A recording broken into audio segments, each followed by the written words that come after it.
أرسله الله رحمة للعالمين وختم بالأنبياء والمرسلين جعله أكرم السابقين واللاحقين وأول السابقين والمشفعين. اللهم صل وسلم وبارك وكرم على نبينا محمد الرسول الأمين والحبيب المكين وعلى آل بيته الطيبين الطاهرين وعلى أصحاب الهداة المهتدين وإمام الدين. أما بعد، عباد الله، أوصيكم ونفسي بتقوى الله فقد فاز المتقون. اتقوا الله حق تقاته ولا تموتن إلا وأنتم مسلمون. Sidang Jumat kaum muslimin yang berbahagia. Dari atas mimbar ini saya berseru pada diri saya dan kepada kaum muslimin untuk selalu meningkatkan ketakwaan kita kehadiran Allah SWT dengan melaksanakan segala kewajibannya dan menjauhi segala larangannya serta mengikuti sunnah-sunnah Nabi-Nya dan berusaha memperjuangkan syariatnya. Dengan begitu kita akan terhitung sebagai orang-orang yang bertakwa, beriman, sehingga kita layak untuk hidup di dunia dalam keadaan bahagia, di alam kubur dalam keadaan bahagia, di alam mahsyar dalam keadaan bahagia, dan akhirnya insyaallah kita akan dimasukkan ke dalam surganya bersama Nabi kita Muhammad sallallahu alaihi wasallam. Amin ya rabbal alamin. Ma'asyiral muslimin rahimakumullah. Kalau kita mengandalkan amal ibadah kita saja, maka kita sulit untuk mendapatkan rahmat Allah SWT. Kalau kita hanya mengandalkan perkara-perkara yang sunnah yang selalu kita kerjakan, maka sulit bagi kita untuk mendapatkan rahmat Allah SWT. Dan kalau kita hanya mengandalkan perkara-perkara sopan santun dan akhlak yang baik saja, maka sulit bagi kita untuk mendapatkan rahmat Allah SWT. Akan tetapi, selain daripada itu, kita diwajibkan dan diharuskan untuk meraih ridha Allah SWT dan mendapatkan rahmatnya dengan cara menjauhi segala larangan-larangannya, dengan menjauhi perkara-perkara yang membuat Allah murka kepada kita, dan juga dengan cara menjauhi semua perkara yang dilarang oleh Nabi kita Muhammad SAW, sehingga kita akan terhindar dan tidak termasuk dari mereka yang menentang dan melawan serta melanggar perintah dari Nabi kita Muhammad SAW. Di dalam Al-Quran disebutkan, وَلِيَحْذَرِ الَّذِينَ يُخَالِفُونَ عَنْ أَمْرِهِ أَنْ تُصِيبَهُمْ فِتْنَةٌ أَوْ يُصِيبَهُمْ عَذَابٌ أَلِيمٌ. Surah An-Nur 63. Waspadalah kepada mereka-mereka yang melanggar perintahnya akan mengenai suatu fitnah dan akan mengenai mereka suatu azab yang sangat pedih. Oleh karena itu, marilah kita berusaha semaksimal mungkin untuk menghindari perkara-perkara yang dilarang oleh Allah dan Rasul-Nya, sehingga kita padukan antara melaksanakan perintah-perintahnya dan menjauhi segala larangannya. Mungkin sudah banyak sekali hal-hal yang dilarang oleh agama yang kita sudah lakukan, baik perbuatan dosa besar maupun kecil. Dan mungkin tatkala kita melakukan dosa yang kecil, kita meremehkannya dan beranggapan bahwa hal itu tidak akan dihiraukan dan tidak menyebabkan kemurkaan Allah SWT. Padahal itu merupakan suatu perbuatan dosa yang sangat agung, suatu dosa yang sangat besar pengaruhnya di dalam diri kita, dan dosa yang sangat besar pengaruhnya dalam memancing murka Allah SWT kepada kita. Bukankah Allah merahasiakan murkanya dalam perbuatan dosa dan tidak dijelaskan oleh Allah maupun oleh Nabi kita Muhammad SAW apakah dalam dosa yang besar ataukah dosa yang kecil, sehingga pantas jika Allah SWT berfirman, wa tahsabunahu hayyinan wa huwa 'indallahi 'azim. Surah An-Nur 15. Dan kamu menganggapnya sesuatu yang remeh, padahal hal itu sangat besar dan agung di depan pandangan Allah SWT. Di antara dosa-dosa yang mungkin sering kita entengkan dan remehkan, padahal dosa itu adalah sesuatu yang sangat agung di sisi Allah SWT, adalah memutuskan tali kerabatan, baik kekerabatan yang khusus maupun kekerabatan yang umum. Karena sebagaimana dikatakan oleh para ulama, bahwasanya yang namanya kekerabatan atau rahim kita terbagi menjadi dua, yaitu kerabat atau rahim kita yang sifatnya umum, dan yang kedua kerabat atau rahim kita yang sifatnya khusus. Dan yang dimaksud dengan rahim yang khusus adalah kerabat kita yang kita ada hubungan dengan mereka karena kedua orang tua kita. Sedangkan kerabatan yang umum adalah hubungan persaudaraan kita dengan saudara kita sama muslim. Kita akan membahas tentang kerabat kita yang lebih khusus, yang diperintahkan oleh Allah SWT untuk disambung. Yang dikatakan oleh Nabi kita Muhammad SAW bahwasanya jika kita menyambungnya, maka kita akan mendapatkan rezeki kita dengan mudah dan lancar, serta akan dipanjangkan umur kita, serta akan mendapatkan kemudahan dan semua urusan kita. Begitu pula keberkahan dalam semuanya. Sebagaimana sabda Nabi kita Muhammad SAW bunyi, man sarahu ayyamudda lahu fi umri wa yas'a lahu au alaihi bi rizqihi wal yasir rahimahu wal baiki wa sa'bil iman. Barang siapa yang ingin dipanjangkan umurnya, dimurahkan rezekinya, dimudahkan urusannya, maka hendaknya dia menyambung tali silaturahmi. Bahkan kerabat kita yang khusus ini adalah salah satu yang akan bergelantungan di arsy Allah, sebagaimana telah dijelaskan oleh Nabi kita Muhammad SAW dalam hadisnya. Salatun muta'allaqatun bil ars, arwahim taqulu Allahumma inni bika fala uqa, wal amanatu taqul Allahumma inni bika fala uqan, wal ni'matu taqul Allahumma inni bika fala ukfar. Rawahul Bazzar min musnadihi. Ada 3 hal yang bergelantungan dengan arsy Allah Taala. Yang pertama adalah rahim, kerabat kita. Dia berkata, ya Allah, aku berlindung kepadamu supaya aku tidak diputuskan. Dan yang kedua adalah amanat. Dia berkata kepada Allah Taala, aku berlindung kepada kamu supaya aku tidak dikhianati. Dan yang ketiga adalah kenikmatan. Dia berkata kepada Allah Taala, aku berlindung kepadamu supaya aku tidak dikufuri. Para ulama berkata, mengomentari hadis tersebut, bahwa jika ada di antara kita yang memutuskan tali silaturahmi, maka niscaya kerabat kita tersebut akan mengguncang arsy Allah Taala dan tidak akan diam arsy tersebut hingga Allah Taala menurunkan azab kepadanya. Oleh karena itu, ketika Nabi kita Muhammad SAW melaksanakan Isra Mi'raj, maka di situ beliau bertemu dengan kerabat yang mengguncang arsy Allah Taala, sehingga Nabi SAW bertanya kepadanya, wahai kerabat yang sedang kamu beradukan itu saat ini kerabat yang mana? Maka dijawab oleh kerabat tersebut, wahai Rasulullah, kerabat yang sedang aku adukan saat ini adalah kerabatku yang aku ada hubungan dengannya di kakek yang ke-7, alias 7 misanan atau 7 sepupu. Mereka pun juga termasuk yang akan mengguncangkan arsy Allah jika kita putuskan tali silaturahmi kerabatan mereka. Ma'asyiral muslimin rahimakumullah. Al-Habib Abdullah bin Abi Muhammad Haddad telah berkata, bahwasanya jika Allah SWT ingin menurunkan azab kepada suatu golongan atau satu orang, maka ditakdirkan orang itu atau golongan tersebut untuk memutuskan tali silaturahminya. Sehingga tak kala mereka sudah memutuskan tali silaturahminya, maka dengan mudah Allah SWT akan menurunkan azab kepada mereka dan kepadanya secara bertubi-tubi. Oleh karena itu Nabi SAW telah bersabda dalam hadisnya, Rihul jannati yujadu min masyirti al-fiham, wallahi la yajibuha akul wa la qatir rahim. Sungguhnya bau surga itu akan didapatkan dari semenjak jarak 1000 tahun. Akan tetapi tidak akan menciumnya seorang yang durhaka kepada kedua orang tuanya dan mereka yang memutuskan tali kerabatannya. Dalam hadis lain Nabi bersabda, Inna rahmata la tanzilu ala qaumin fihim qati'ur rahim. Riwayat Bukhari. Sungguhnya rahmat Allah tidak akan turun pada suatu golongan jika di dalam golongan tersebut ada yang memutus tali silaturahminya. Mari kita simak hadis tersebut di atas. Bagaimana di mana rahmat Allah tidak akan diturunkan jika ada pada suatu kaum seseorang yang durhaka kepada kedua orang tua atau seorang yang memutuskan tali silaturahmi. Maka bagaimana kiranya nasib orang yang durhaka itu sendiri? Begitu pula dengan seorang yang memutuskan tali silaturahminya, dan bagaimana kiranya murka Allah kepadanya, dan bagaimana kiranya serta bagaimana kiranya nasibnya jika Allah memutuskan segala kebaikan dari orang tersebut.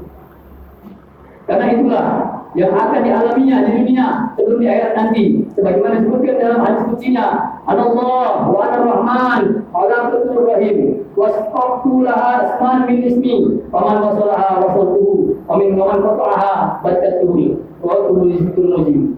Aku adalah Allah, aku adalah Ar-Rahman atau yang Maha Penyayang. Aku ciptakan kerabatan dan aku menamainya seperti namaku yaitu Rahim.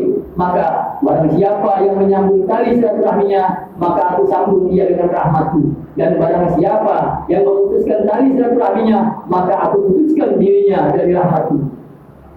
Oleh karena itu para hadirin yang dimuliakan oleh Allah Taala, mari kita bersama-sama memperbaiki diri kita masing-masing. Selama kita masih diberi kesempatan, selama tubuh kita masih dalam kandungan badan, dan selama nafas kita masih kita bisa hembuskan, maka jika ada di antara kita yang memutuskan tali silaturahmi, mari kita sambung kembali, menyambung tali silaturahmi. Bukan harus dengan meluangkan sebagai uang dari harta untuk bantuan kerabat kita, tidak akan, tetapi hanya yang mampu di antara kita sambung dengan membagi sebagian harta yang telah diberikan oleh Allah Taala untuk mereka. Dan jika kita bukan seorang yang mampu, maka hendaknya kita sambung dengan cara kita datang berkunjung ke rumah mereka, menyapa mereka, menelpon mereka, dan lain sebagainya. Dengan begitu kita berharap pada Allah Taala, semoga kita termasuk orang yang tidak diputuskan dari rahmatnya, tidak diputuskan dari barokahnya, serta tidak diputuskan dari maghfirahnya, dan kita akan termasuk yang panjang umurnya dalam keadaan sehat walafiat, bahagia, sentosa, dan keberkahan selalu kita dapatkan,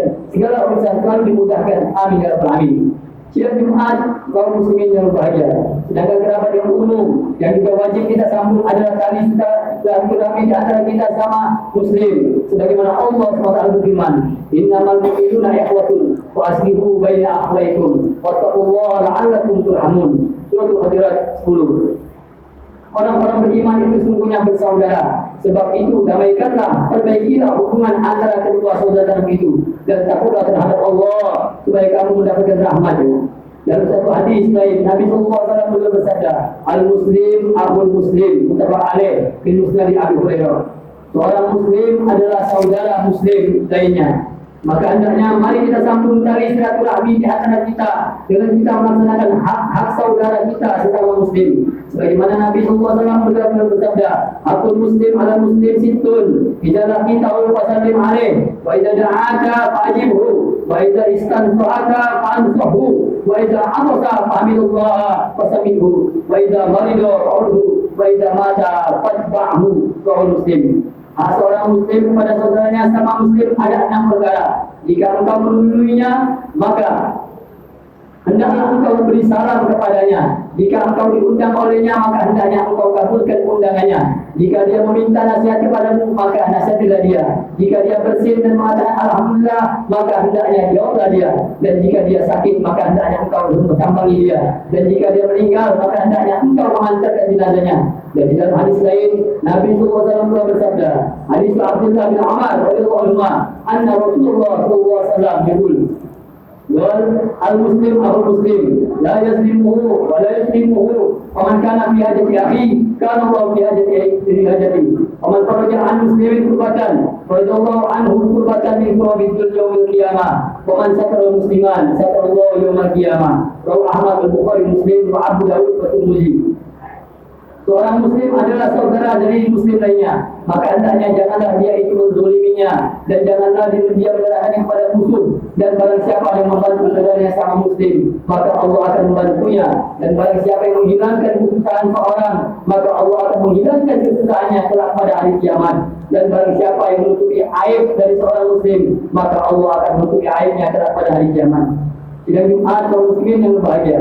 Tapi lihatlah bagaimana keadaan kita sekarang ini, di mana bukannya kita melaksanakan perintah Nabi dengan melaksanakan hak saudara kita kaum muslimin dengan hormat, dengan menghormati tetangga, menyambut andai tolong kita, bekerja sama dengan mitra kerja kita dengan cara yang baik, menghormati guru-guru kita dalam mempelajari ilmu agama dan lain sebagainya.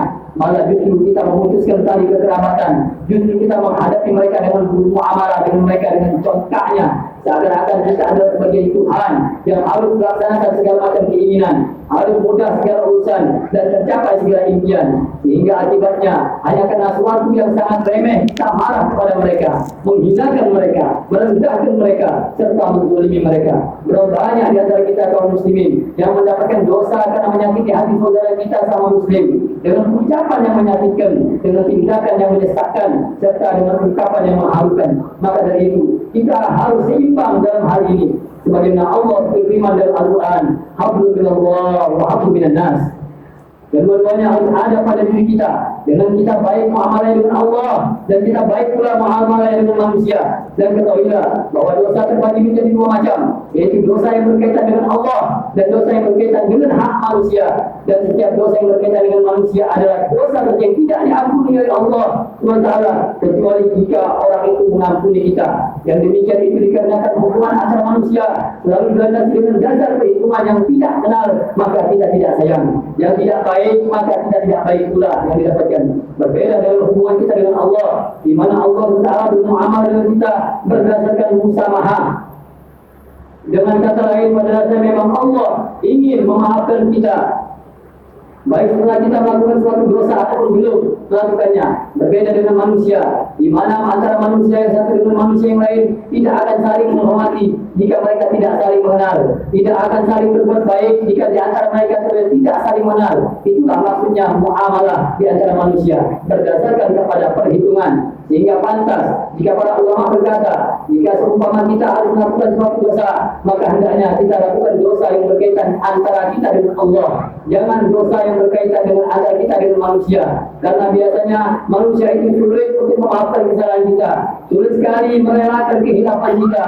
Tapi Abdullah Haddad berkata, terdapat sebuah rumusan, jika kita melaksanakannya dalam keadaan kita, maka kita akan selamat dari dosa yang berkaitan dengan manusia.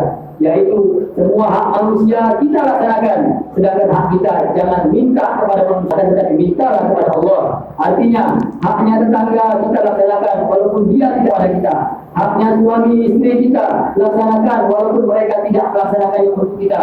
Haknya seorang anak, haknya para guru, serta haknya semua manusia kita laksanakan. Itulah yang wajib kita laksanakan. Sedangkan hak kita yang seharusnya kita dapatkan dari mereka, kita tidak minta dan tuntut dari mereka, akan tetapi kita mintanya kepada Allah Taala. Maka seumpamanya kita disakiti oleh tetangga kita, padahal kita tidak berbuat baik kepadanya, bukankah kalau kita membahasnya ini tidak sebesar kalau Allah yang membalasnya? Karena balasan Allah sangat pedih dan tidak berpegang kita pada hadis Nabi sallallahu alaihi wasallam yang berbunyi, al-birru la yabla wal-zambu la yunsa wad-dayan la yamut fakun kama syi'ta fakama tadinu dan il asma'i wa sifati al-bayhaqi. Sungguhnya yang namanya kebaikan itu tidak mungkin sirna, yang namanya dosa itu tidak mungkin dilupakan.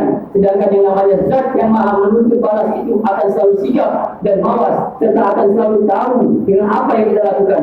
Kalau kamu sudah tahu tiga hal tersebut, maka silakan lakukan apa saja. Tapi ingatlah, sebagaimana kamu berbuat pasti akan mendapatkan balasan setimpal dan perbuatannya. Oleh karena itu, marilah kita meneladani Nabi kita Muhammad SAW, di mana Nabi SAW melihat semua manusia yang ada di sekitarnya, melihat kaum Quraisy dan kaum Yahudi yang mengganggunya dengan gangguan yang luar biasa, sampai-sampai Nabi SAW mengatakan, tidak ada suatu Nabi pun yang diganggu lebih gangguan yang aku dapatkan dari umatku. Tapi lihatlah bagaimana beliau menanggapi itu semua, di mana beliau menisbahkan semuanya dengan menyandarkan kepada Allah SWT dan sama sekali tidak menyalahkan mereka. Sebagaimana selalu kita dengar dalam sejarah Nabi Muhammad SAW, di mana beliau itu mempunyai seorang tetangga yang sangat jahat dan bejat, yang sangat buruk budi pekertinya, seorang penduduk Quraisy. Dia bernama As bin Wa'il. Diriwayatkan bahwasanya dia setiap hari meletakkan kotoran manusia di depan pintu rumah Nabi kita Muhammad SAW. Tetapi lihatlah bagaimana yang sedang Nabi kita Muhammad SAW menghadapi hal itu. Nabi SAW mengambil kotoran tersebut dengan perasaan jijik yang luar biasa. Kemudian Nabi SAW membuangnya ke tempat sampah sambil berkata, sebagai tetangga yang aku punya. Maka perkataan semacam itu bukanlah kata-kata hiburan bagi Nabi Muhammad SAW. Tidak, akan tetapi beliau mengatakan hal sebenarnya, karena itulah hakikat yang sebenarnya terjadi, di mana dengan beliau sabar menghadapi tetangga yang jelek akhlaknya dan buruk perangainya. Dengan sabar beliau mengambil kotoran tersebut lalu membuangnya ke tempat sampah serta tidak membahasnya. Apakah yang akan didapatkan Nabi Muhammad SAW dari Allah? Derajat Allah yang tinggi, dia dapatkan ridho Allah, juga dia dapatkan kebaikan serta pahala yang banyak juga beliau dapatkan. Oleh karena itu, para hadirin yang dimuliakan oleh Allah Taala, Nabi Muhammad SAW telah beritahukan kepada kita bahwa seluruh tindakan, ucapan serta ungkapan yang datang dari manusia itu semua adalah ketentuan Allah. Maka hendaknya kita belajar untuk menghadapi semua perilaku yang tidak baik dari orang lain dengan kita melihat musabbibnya, yaitu Allah Taala. Dengan perilaku yang baik dilakukan orang kepada kita, maka harus kita lihat sebab dan musabbibnya dengan cara mensyukuri orang itu dan bersyukur kepada Allah Taala.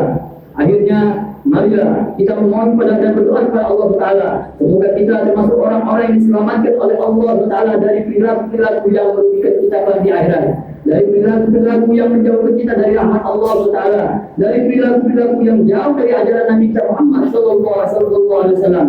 Ya Allah, gampangkanlah kami untuk beriman. Ya Allah, gampangkanlah kami untuk bertakwa. Gampangkanlah kami untuk menghidupkan sunnah Nabi Muhammad SAW, sehingga kami layak untuk mendapatkan ridho-Mu dan ridho Nabi Muhammad SAW, sehingga kami layak untuk mendapatkan kasih-kasih-Mu dan kasih Nabi Muhammad SAW, sehingga kami layak untuk mendapatkan cinta-Mu dan cinta Nabi Muhammad SAW. Ya Allah, jauhkanlah kami dan keluarga kami dari seluruh kaum muslimin dari fitnah-fitnah akhir zaman. Jauhkan kami dari fitnah air harta, jauhkan kami dari fitnah keluarga, dan jauhkanlah kami dari semua fitnah yang Engkau ciptakan. Maka kepada siapa lagi kami meminta? Ya Allah, jadikanlah akhir dari hidup umur kami menjadi bagian yang paling membahagiakan, yaitu dengan meninggalkan dunia yang fana ini dalam keadaan husnul khatimah. ربنا آتنا في الدنيا حسنة وفي الآخرة حسنة وقنا عذاب النار. إن أحسن الكلام كلام الله الأعلى والله تعالى يقول وبكل يتدين المرسلون وإذا سمع القرآن فاستقيموا له وأنصتوا لعلكم ترحمون.